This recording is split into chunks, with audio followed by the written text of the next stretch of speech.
O caso do rapper Djonga, que participou de um festival de rap e cantou a canção Olho de Tigre, e nela ele falou sobre queimar racistas.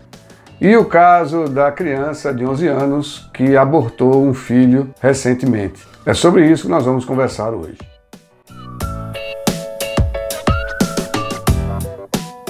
Esse é o primeiro episódio em que farei comentários, de acordo com a lente do Evangelho, sobre notícias importantes da semana. E eu selecionei essas duas para nós falarmos hoje. Eu vou começar pelo rapper Djonga, um rapper famoso e que tem, ultimamente, sido um dos ícones desse estilo de música e que escreveu, juntamente com outras pessoas, essa canção Olho de Tigre.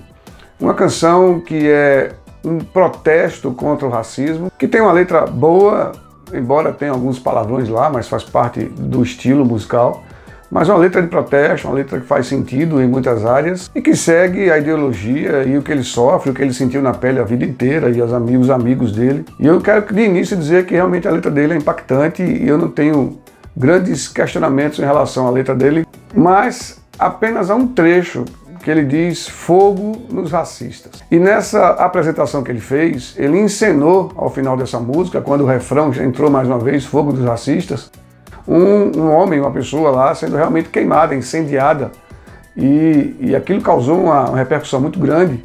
Eu acho que essa realmente é a intenção, chamar a atenção para essa questão do racismo. E o que é que eu tenho a ver com isso? O que é que eu vou falar a respeito disso? É que quando uma pessoa que tem um envolvimento tão grande, que influencia tantas pessoas, leva esse tema, é muito importante o tema do racismo, e eu não vou repetir isso, a letra dele é muito interessante em relação a esse tema, mas quando ele coloca no meio do tema e ele insere ali violência contra pessoas que, por mais que estejam cometendo crimes ou fazendo algo que realmente é errado, mas quando ele estimula, mesmo que indiretamente ou talvez sem ter a intenção, pessoas a fazerem justiça com a própria mão, incendiando o racista, aquilo eu já fico com o pé atrás, eu já acho que isso passou do limite, passou do tempo. E eu não vou dizer apenas eu vou ler um trecho da Bíblia, está lá em Mateus 7:12, o próprio Jesus falando, né? Ele diz o seguinte: portanto, tudo que vós quereis que os homens vos façam, fazei também vós, porque esta é a lei e os profetas. O que Jesus está dizendo é que nós devemos fazer com o próximo aquilo que nós queremos que façamos conosco.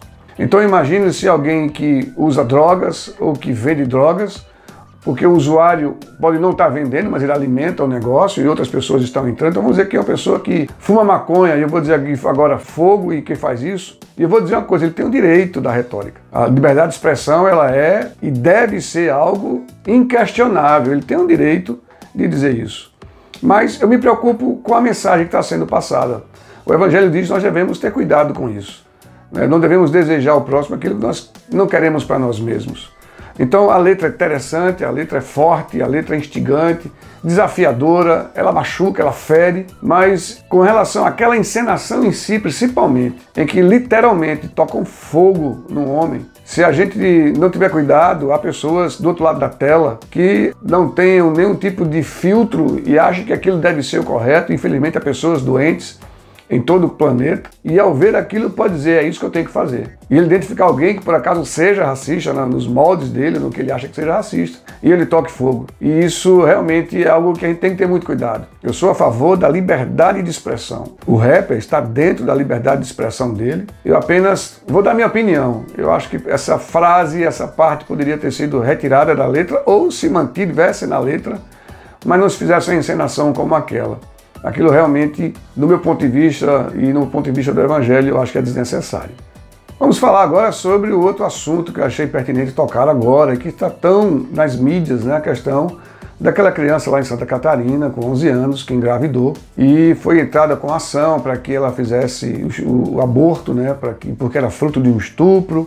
Porque, de acordo com a lei, praticar sexo com menores de 14 anos é estupro de vulnerável. Então, pela lei, isso está correto. É estupro, é crime. E aí se levou a questão do aborto. E eu soube que ontem realmente foi finalizado e realmente aconteceu o aborto. E o que é que eu posso falar a respeito disso? O que é que o Evangelho fala a respeito disso? A Bíblia fala sobre os 10 mandamentos, né? Os 10 mandamentos, tem um deles que é não matarás. Se a gente for ao pé da letra, se a gente for olhar o hebraico, é não assassinarás. Ou seja, não matar alguém intencionalmente. Eu quero matar, eu vou matar aquela pessoa. Eu não vou entrar aqui no mérito de quando começa a vida. A ciência já provou quando é que começa a vida. Mas eu vou falar especificamente desse caso. Um bebê com 7 meses de gestação, um bebê prematuro, um bebê que poderia ser salvo. E aí vem o movimento ativista, o movimento abortista e, na minha concepção, não preocupados com a criança, porque lá criança não é mãe. Claro, criança não deve ser mãe. Mas também criança, e o bebê de 7 meses é uma criança, também não deve morrer. É muito complexo, eu não vou dizer aqui a você que é fácil decidir uma coisa dessa, eu não vou dizer a você que é fácil resolver isso. A juíza do caso até tentou não fazer esse aborto, ou de alguma forma proteger as 2 crianças. Eu soube, pelo que eu li, que o corpo médico do hospital também se recusou a fazer, porque já era com 7 meses, 29 semanas de gestação, e havia se recusado a fazer esse aborto. E aí eu fico pensando, como é que a gente vai matar uma criança com 7 meses de gestação? E aí vão dizer, mas o trauma dessa criança com um parto, o trauma que ela vai ter de ter uma criança. Olha, se você for pesquisar, o trauma para uma mãe fazer um aborto de um feto, de uma criança de 7 meses, é maior do que o trauma de um parto de um prematuro de 7 meses. E eu fico pensando, a criança não vai cuidar daquele bebê, para ela realmente não vai fazer parte da vida dela. E se vai fazer um procedimento cirúrgico, por que não fazer um parto e não um aborto? A criança com 7 meses, bem cuidada, ela tem condições de sobreviver e dá para alguém cuidar dela e ela vai ser feliz. E a criança vai ser feliz. Mas uma observação dentro desse contexto todo, foi descoberto que o pai é outra criança de 13 anos de idade, que morava junto com ela, que era o namorado dela, que a família toda sabia, mas são 2 crianças, foi consensual. E aí a gente fica pensando, e agora? Não foi estupro de fato. Então a criança morreu, estão agora criticando a juíza, estão cancelando a juíza, que tem o seu direito de decidir do jeito que ela achar que deve, embasado na lei. Será que as pessoas estão preocupadas com a criança ou com a pauta abortista? E aí vem mais uma incongruência desse movimento. Eles dizem que criança não é mãe, mas ao mesmo tempo defendem a redução da idade do estupro de vulnerável, para que crianças com 12 anos possam fazer sexo. Se pode fazer sexo, pode engravidar. Então veja que inconsistência. Criança não é mãe, mas eu quero diminuir a idade para o estupro de vulnerável, para que crianças de 12 anos possam fazer sexo. Então eles não estão preocupados com criança, eles não estão preocupados com mãe, eles apenas querem a pauta abortista. E eu vou finalizar isso dizendo, eleições estão aí na frente. Eu não voto e eu digo a você que é cristão, você não deve, biblicamente, votar em quem defende o aborto irrestrito, livre. Não quero, não gostei, eu vou e faço aborto. A lei nossa já prevê as situações de aborto. Então, se você pensa em votar em alguém que defende aborto, você precisa reavaliar o seu conhecimento de Cristo, da Bíblia e do Evangelho. Não vote neste ano e em qualquer outro ano em quem defende o aborto. Aborto é homicídio, é assassinato de uma criança indefesa. E esta é a minha opinião. Você tem a sua opinião e eu respeito a sua opinião e vou defender o seu direito de expressar a sua opinião livremente, sem qualquer censura. E enquanto nós vamos continuar caminhando e falando de questões tão importantes, vamos também continuar conversando no caminho.